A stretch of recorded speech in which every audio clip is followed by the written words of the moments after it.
Mao Zedong famously said, "One day we will set up the Earth Control Committee."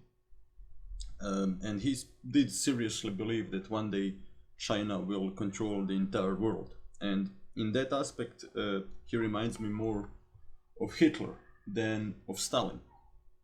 While in many aspects he was similar to Stalin, Stalin and the Soviets never actually wanted world domination. And they weren't so crazy as to think that one day the Soviet Union will control the entire world. But Mao Zedong, on the other hand, believed that due to the Chinese birth rates, that one day China will control the entire world. And the population growth of China, the annual population growth of China during the 1950s was 2% on average. And that's pretty huge. That's pretty huge. And even during the Great Leap Forward, as you can see on this graph, the population growth in China still remained above zero, but it declined drastically. But the reason for such huge birth rates in China was the fact that the communists introduced some basic medicine and hygiene into the Chinese rural areas, and they also united the country after the 22 years of constant war. And because of it, the population still remained, the birth rates of the population still remained to be much higher than the death rates, because they declined at a much slower tempo than the death rates because of the rapid improvements in education, medicine. While on the other hand, Mao did manage to destroy the Chinese economy in many ways, but in some basic things like education and medicine, he did greatly improve the life of an average Chinese person. But still, his mad dream of ruling the world was never realized. And he also famously said that if we were to combine all the communist armies of the world, they would still be smaller than the army under the control of the Chinese Communist Party. And he realized that all that he needs to do, according to him at least, is to industrialize. And then he will rule the world, although he realized that first he needs to dominate the communist world. And when Nikita Khrushchev visited the United States, as you can see here in this picture, he's talking with Marilyn Monroe, Mao saw it as an opportunity to condemn the Soviet Union and describe them as revisionists. And he hoped that the colonial nations of Africa will now see him as the last true communist, as a liberator that opposes the Soviet appeasement of the West. And Mao Zedong, while Khrushchev was trying to make world a more peaceful place by negotiating with the Americans, Mao continued with his warlike rhetoric, and he continued to insist on the fact, well, he saw it as a fact, that peaceful coexistence between capitalists and communists is impossible. And in theory, his plan could have worked. If you look at this picture, you'll see that in 1959, most African countries were still colonies, and to them it truly did seem for a while that Soviets were abandoning them by making peace with the West. But Mao Zedong was unable to capitalize on the opportunity. And why is that? Well, he was too crazy. He famously said that if half of the world population needs to die in a war, that it is irrelevant if the revolution lives on. And his quotes like that made even the African communists very skeptical of him being the leader of world communism. But he did manage to get Albania on his side, and Albanian communists were very crazy, and they remained for a long time in the Chinese sphere of influence. But still, Hoxha, even later, condemned Mao Zedong for using the children as killers during the Cultural Revolution. And what's kind of impressive is that Mao Zedong gave $25 million, and I'm talking about 25 million in the 1960s, so dollars were worth much more back in the day, to Albania. And Albania was a country of 3 million people at the time, so 25 million really did drastically improve their economy and save them from starvation. And to Venezuelan communists, Mao managed to give also an enormous sum of money. And maybe the craziest thing that he did in Africa, he decided to finance this project of building a new railway that connects Zambia to the Indian Ocean. And the project was even too risky and too costly for the Soviets. The project cost $1 billion, but it did end up greatly helping the Zambian economy to be less dependent on British colonialism and on the British presence in South Africa. But what's tragic and psychotic about Mao's doctrine at the time is the fact that he was doing all of this while his people were starving. Millions of his own people were starving during the Great Leap Forward, but he was more concerned with helping African countries liberate themselves from capitalist oppression, or just develop their economies. He was too busy developing African economies and ruining his own economy.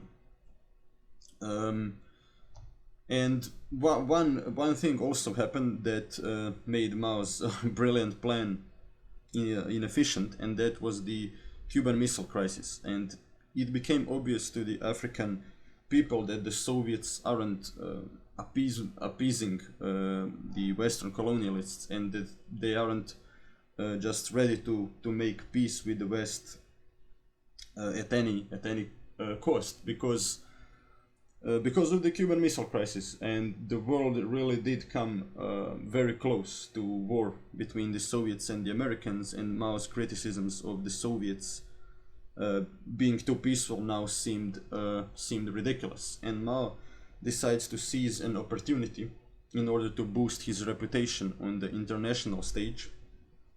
And while the Cuban Missile Crisis is happening, he attacks India. And his war with India was a partial success. He did manage to capture some strategically important areas around the border, but ultimately he didn't achieve much. And Mao is frustrated, and his crazy dream of world domination keeps driving him to pursue other geopolitical adventures. For example, he decides to train the Pakistani guerrilla fighters, and he sends them to fight the Indian army in Kashmir. Then he orders the Thailand communists, the communists in Thailand, to do a rebellion against the government in 1965. But the rebellion is a failure, and the biggest failure of Maoism on the world stage is what happens in Indonesia. He orders the Indonesian Communist Party, the third largest communist party in the world, with 3.5 million people, mostly Chinese people. He orders them to do a coup against the Indonesian government. And as retaliation for the failed communist coup, General Suharto kills between 1 million and 1.5 million Chinese people in Indonesia. And it is in fact one of the biggest genocides that happened after World War II.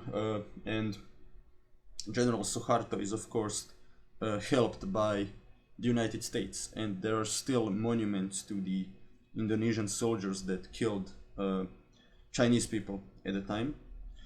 And Mao Zedong is now in a very, very dark state of mind. All his geopolitical adventures were ultimately failures, and his Great Leap Forward is disastrous. He ends up killing 38 million of his own people during the Great Leap Forward, and even the president of the People's Republic of China, Liu Shaoqi, says that 70% of all the starvation in China is man-made and only 30% is a result of droughts and floods. And that is true, but that is also a very bold statement. And Mao is now paranoid, and he believes that his own party is trying to do a coup against him. And he believes that Brezhnev is behind the coup, that the Soviets are behind the coup, and that's one of the main reasons he decides to do the Cultural Revolution, one of the craziest things that ever happened in history of humanity. He essentially tries to wipe out all the Chinese culture and history, while at the same time purging his own party of people that were allegedly trying to kill him. So let me explain why the Cultural Revolution happens. So there is one more reason, and that is a purely pragmatical reason, unlike the two reasons that I just mentioned before, and that is the fact that he believed that in order for the new utopia to be made, the old system must be completely destroyed. But there was also a lack of living space in the cities, because the Chinese Communist Party was too busy just producing nuclear bombs or fighting colonialism or trying to build industry, but just killing their own people instead. They were too busy doing all that, and they didn't really build new apartments or houses in the cities. And Mao Zedong, in his psychotic manner, decided that actually it is easier to kill people in the cities in order to make space than to build new apartments.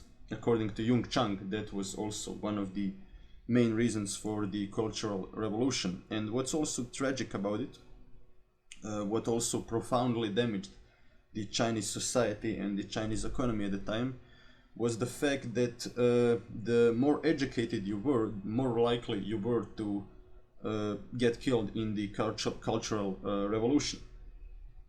And here we can see the posters from the Cultural Revolution that also emphasized that women should also take part, and that they should be equally represented in the Cultural Revolution.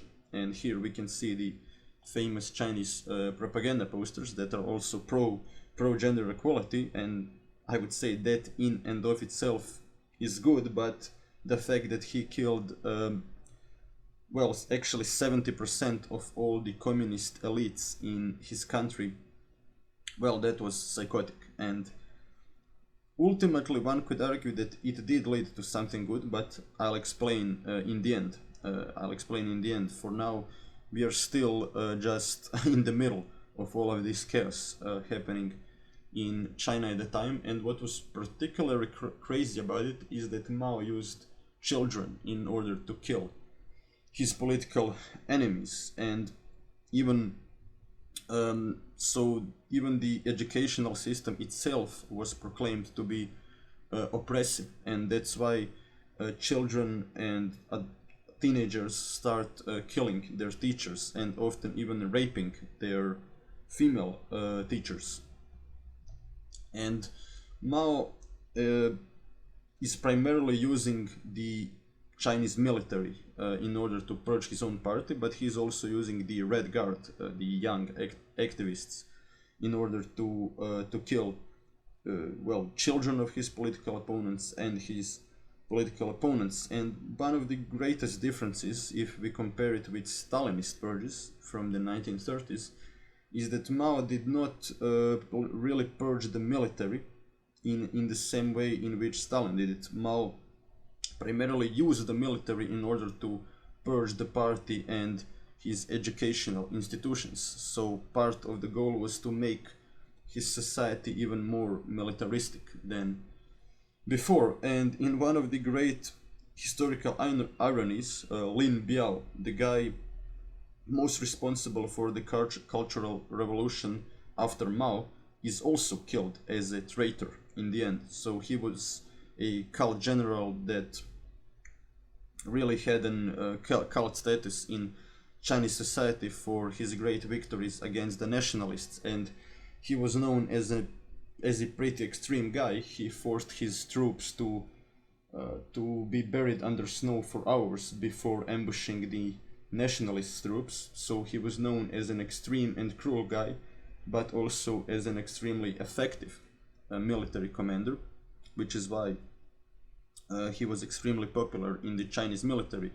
And without him, Jung Chang argues, Mao's Great Purge would be unsuccessful. The military would have probably rebelled against Mao Zedong without Lin Biao helping him and supporting Mao in his crazy attempt to wipe out 70% of all the communist elites in the country, while simultaneously destroying all the cultural monuments and art and books and stuff like that. And yes, even exams are proclaimed to be oppressive, and all the exams are prohibited during the Cultural Revolution. And here we can see people burning books, because books they represent the old system, the old culture that needs to be destroyed. And a wise man once said that regimes that burn books soon start burning people, and in Mao's China that happened. Some historical monuments weren't destroyed. For example, the Forbidden City in Beijing, Mao decided to keep it. But yeah, ultimately the idea of the Cultural Revolution was to wipe out all the culture and art from Chinese society in order to create a new utopia. And Mao realized that in the first wave of purges, and in the first wave it was primarily teachers and intellectuals that got killed. He realized that the first wave will just desensitize the Chinese society to violence, and then he also realized that he'll be able to use that first wave of violence and kind of just send it in a different direction, and that different direction was his own communist party. But Archie Brown argues that something weird happened in China, something unpredictable that nobody knew at the time was going to happen. And he asked the question, why is it that China managed to transition to capitalism while the Soviet Union fell apart, while Gorbachev was trying to do the same? And he argues that Soviet bureaucracy was still too powerful, and it was in the interest of the Soviet bureaucrats to prevent liberalization of the economy, while in Mao's China the bureaucrats were mostly purged, and those that survived were too skeptical of communism. They lost faith in communism, and Deng Xiaoping is a great example of that. He was forced to work in a factory during the Cultural Revolution, and his son was crippled because while trying to escape from the Red Guard, he jumped from the balcony and broke his legs. And Deng Xiaoping lost the faith in Marxism and in utopian ideas generally, and became very pragmatic. And as a result, he managed to transition China to capitalism. And there were also many that supported him, because the Chinese society as a whole became very skeptical of communism, and especially of Mao's communism, while something equivalent actually never happened in the Soviet Union, or at least that is what Archie Brown argues. And here you can still see the pictures that were drawn during the Cultural Revolution still existing today in China, where the authorities, while they did condemn Mao and the Cultural Revolution, the authorities still persist and refuse to erase the pictures of Mao from the walls